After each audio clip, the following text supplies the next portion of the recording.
Hey everyone, Karchermakes here. Let's talk about time management. So first, let's really get into why this is an important topic, at least for me. So firstly, if you've been here any amount of time, you have probably observed that I am not the greatest at managing my time when it comes to my crafting projects. The End Times cardigan is a great example of where I grossly underestimated how much time it would take to finish that. I honestly thought I was going to be able to get it done in 5 months, which sounds like a lot, and it's still not done. We're close, but it's still not done. So ultimately, I just want to be better at tracking those projects, giving them the attention, working on them regularly, and ultimately getting them finished. I think I've mentioned here on my channel before that I'm very much a process knitter. So for me, the gratification comes through the making, not having the actual finished project, although that's fun too. So I just really need to get better at tracking what I'm working on, keeping it in sight. I'm very much an out of sight, out of mind type of person, kind of keeping it at the forefront, and then just being able to juggle multiple webs and not really forget about anything. These are the important goals that I want to achieve here.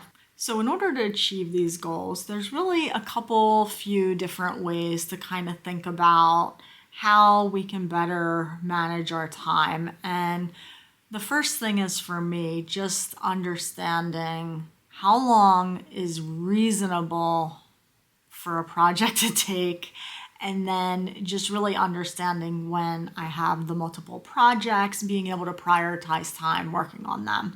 So I know this is going to be different for everybody, but for me, I am more effective analog, which I know is, kind of crazy given where we are today with technology and AI solutions. I'm still very much an analog person when it comes to being able to plan ahead, track my time, and keep a calendar. I've been in the kind of planner world for probably 15 years now. I don't know. I've tried a lot of different planners, and nothing's perfect. I've not found the unicorn yet, and quite frankly, after this video, you'll know that this is also not the unicorn. But ultimately, I really want something where I can kind of keep track of my work stuff, my home stuff, and then my crafting stuff. These are the three areas of my life that consume 99% of my time, and I just want to be more effective at kind of juggling all of that. So there's several different ways you can kind of go about this, right? I know Ravelry has the nice project pages, and to be honest, I'm not great at keeping those up to date. I do try to create a project when I cast on, and then I kind of forget about it, and I don't know, it's just not something I'm really great at keeping up with. And maybe that's something that I can look at in the future, perhaps improving. But in the immediate term, that's really not my priority. I know folks also use like spreadsheets, and that is an option too. But for me, I like a paper planner. I like a paper notebook. So when I was looking for kind of solutions to my little problem here, I really sort of gravitated to that direction with this. So I was scrolling through Instagram, and Laine Publishing, who they have a magazine. They've made a bunch of pattern books, like 52 Weeks of Socks. I think there's like 2 or 3 of those now. 52 Weeks of Accessories, which I have right here. So I'm quite familiar with them as a company and their products. So I was scrolling through Instagram, and I ran across an ad for their Knitter's Planner, and it really kind of piqued my interest. So I went to their website. I kind of looked around. I looked through the few pictures that they had of what the inside of the planner looked like. And I had a coupon, I had a 10% off coupon. So I figured, hey, let me just try this. Let's see how it works. Let's see what it's like. And maybe this can kind of fulfill the role of those 3 areas of my life that I want to be better at planning and tracking for. So I went to the website and I purchased this planner. And again, this is the Laine 2025 Knitters Planner. Now, it does say knitters, the knitter's year. I think you can really use this for everything. Although there are some knitting components to it, it's pretty, I'll say, generic when it comes to planners in and of themselves. So let's just kind of chat through. I ordered this on a weekend, and I'm on the East Coast of the United States, by the way. And Laine is a Finnish company. They're located in Finland. So I ordered this on a weekend. 2 days later, I had a ship notice. 3 days after the ship notice, I received this. So from order to receipt, it really took less than a week, which is kind of amazing. Now, their website does convert to US dollars for you, so I didn't have to worry about the currency conversion. And like I said, I did have a 10% off coupon, so I got this for a little less than the list price. I think I paid US 25 for it. Now, this is not sponsored. They don't know me. They don't know that I'm making this video, so all of my thoughts are going to be my honest opinions here. So as far as the planner goes, it's like I said, it's a 12-month planner. This is an A5 size, which is effectively a half sheet of a US standard letter size piece of paper. So it's a nice kind of smaller size. It can very easily tuck into your knitting project bag, your computer bag, what have you. It's quite portable. It's not super thick. And the cover is, they call it vegan leather, which is weird to me. It's just, to me, vegan leather is a euphemism for plastic, but it almost feels like suede a little bit, although not as fuzzy. So it's quite smooth. I feel like it's going to be durable. It seems like it's a quality made product. It's book bound. You can see that there. And we'll talk about that a little bit when we get into the what I would change portion of this program. But for the most part, pretty standard fare as far as the planner is concerned. On the inside, I didn't choose. They had one option for the contents, which is an hourly vertical. And this spans the full 12 months of 2025. Each week is on 2 pages, and they have to the side here this fairly large notes section, which you can use to just jot things down, make some notes, grocery list, to-do list, what have you. That's a lot of space to be able to use for all of that. The actual days here are, first and foremost, they are in 3 languages: English, Swedish, and Finnish. And then they also include global holidays as well as the Finnish name days. They're kind of here, and they're very unobtrusive. So like for me, for example, I don't celebrate Finnish name days, but they're not to the point where it's like obnoxiously large and intrusive. So not a big deal there. The hours are blocked out. I'm going to move this a little closer so you can see. The hours are blocked out. It's a 24-hour format on the time. We call that military time in the US. So I feel like from a actual layout standpoint, this is quite nice. I like this layout a lot, and I feel like it's quite functional for what I needed to do. So another thing that they include, which is I feel like what their claim to fame is they include all of these knitting fiber events. So right on the day that it happens, there's a little red note for whatever that event is. Now, I'll talk more about that later when we get into the things I don't like portion of this program, but they do tend to get quite intrusive on the days that have multiple events worldwide.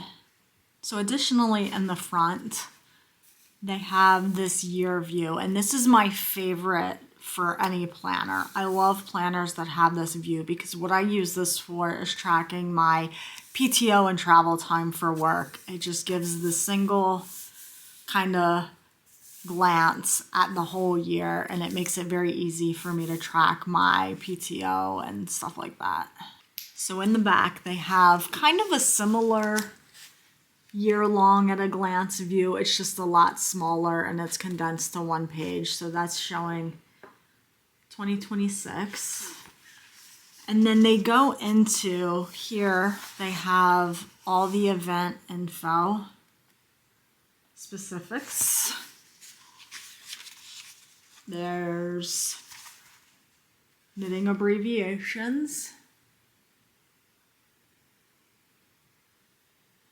Again, in the 3 languages. They have some needle size and yarn weight references.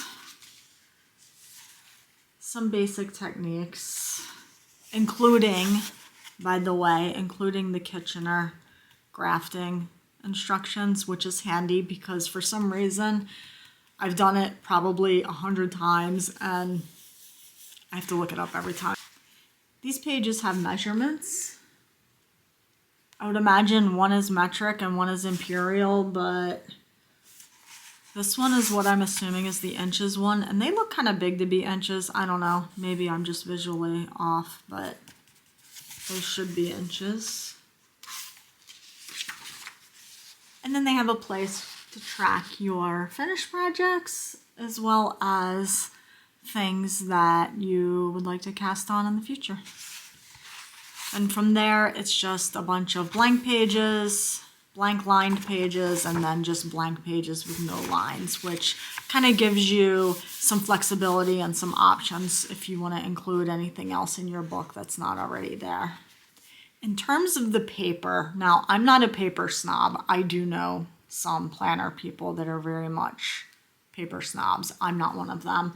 But the paper says it's 100 GSM. I don't know what that means in terms of really anything. It feels kind of thick to me, and it has a slight texture. It's not super smooth, but it does have like a slight little texture to it. And I just went through and I made a little pen test here to see how different pens would write on it. My all-time favorite pen is a Pilot G2. That's why it's at the top, but there's just some others that I have.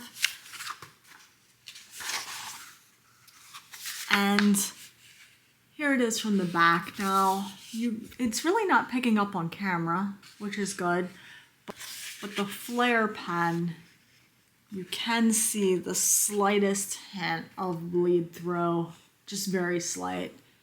Probably not even enough to point out, but it seems to be thick enough paper that it can take some of the thicker, more juicier pens, if you will.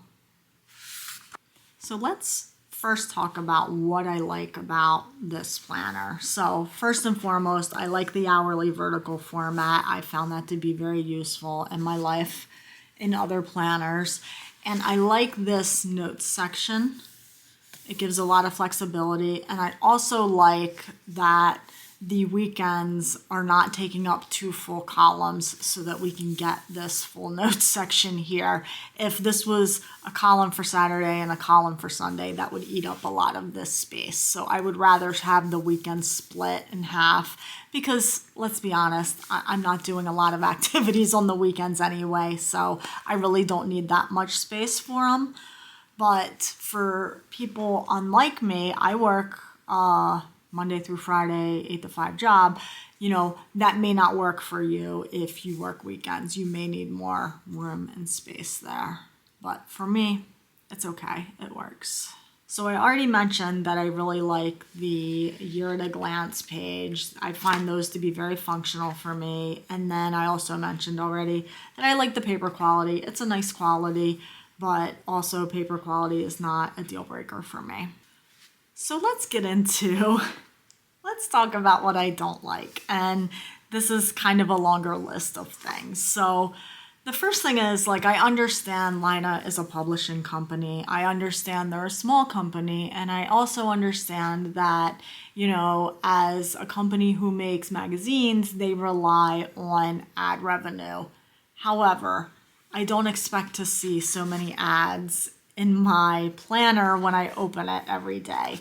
The first 8 pages of this planner are just full page ads. They're beautiful.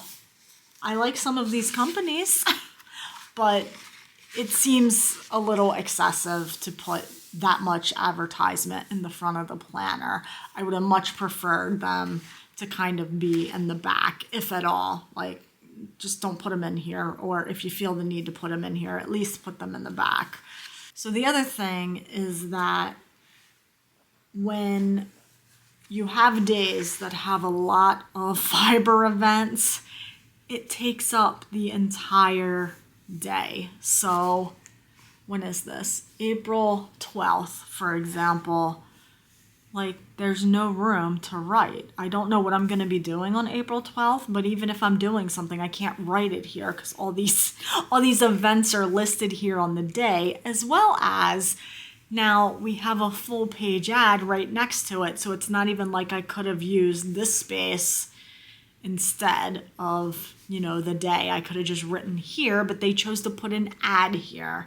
And quite frankly, this makes it unusable to me. Now, I haven't gone through every single week in this planner yet, but there's more than one. There's more than one that is like this. There's more than one day that is like this. And it really takes what should be a very functionality first product, and it kind of ruins it. It really does. There was no need to do this. Again, if you want to put the events on the days specifically, then don't like back it up with a full page ad directly next to it. At least give me an empty note space to be able to write things down where I can't put them on the day. Hopefully that makes sense. Another option, they could have just put a listing of the events like in the back somewhere or even in the front, take out one of the ad pages and just had a list by day, by month, what have you, of the events, and then left it there instead of putting it within the actual functional writing space of the planner. Now, I'm still going to use this, but like, I'm not sure what I'm going to do in this situation. I may have to just paste in like blank paper over this to kind of have space to write whatever it is that I need. So the other thing, and then this is actually just preference and it has only slight amount to do with the functionality of it, is that because it's book bound, again, it's just like a book, it's book bound. When this lays out like on my desk, I can't really kind of tuck it under. I would do a spiral notebook, and it just means it's going to take up more real estate on my desk. Now, it does lay flat, which is nice. I appreciate that it lays flat, but in terms of the amount of real estate that it takes on my desk, it does take up a lot more than a normal spiral bound A5 notebook that I could just flip back. What I would like more of in the Laine Knitter's Year 2025 planner are more pages like this, where you can have finished objects, you can have your kind of wish list listed out, and then I would even like kind of planning pages, like I'm making this project, it's this yarn, it's this designer, I got the pattern here, and then maybe some notes about it. That would be super functional and helpful, I think, in a knitter's planner.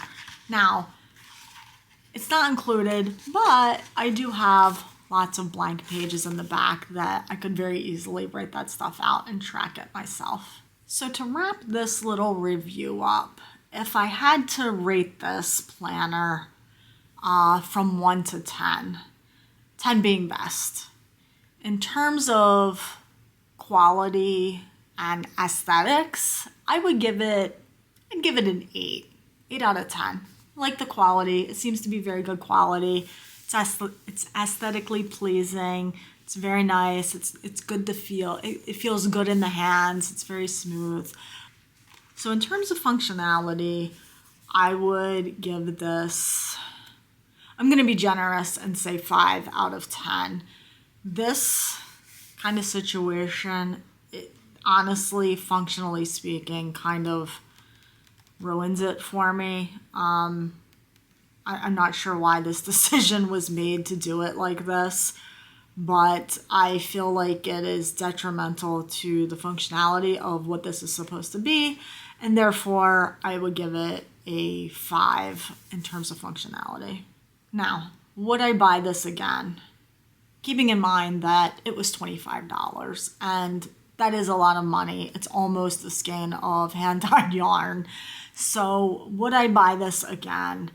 And my honest answer is no. If it's exactly like this next year with no changes made, I would not buy this again. I'm not saying you shouldn't buy it. You know, we have free will, do what you want. But the kind of amount of advertising and how it's placed within the planner that really affects its kind of functionality and usability, I don't want a planner that does that. I would just rather have a blank notebook at that point and kind of be done with it. So that was unfortunate. Hopefully you found this review helpful. Let me know below. Would you buy this planner? What are your thoughts about it now that you've kind of seen a little in-depth look at it? How do you track your projects? Do you just use Ravelry? Do you use a spreadsheet? Do you use a notebook?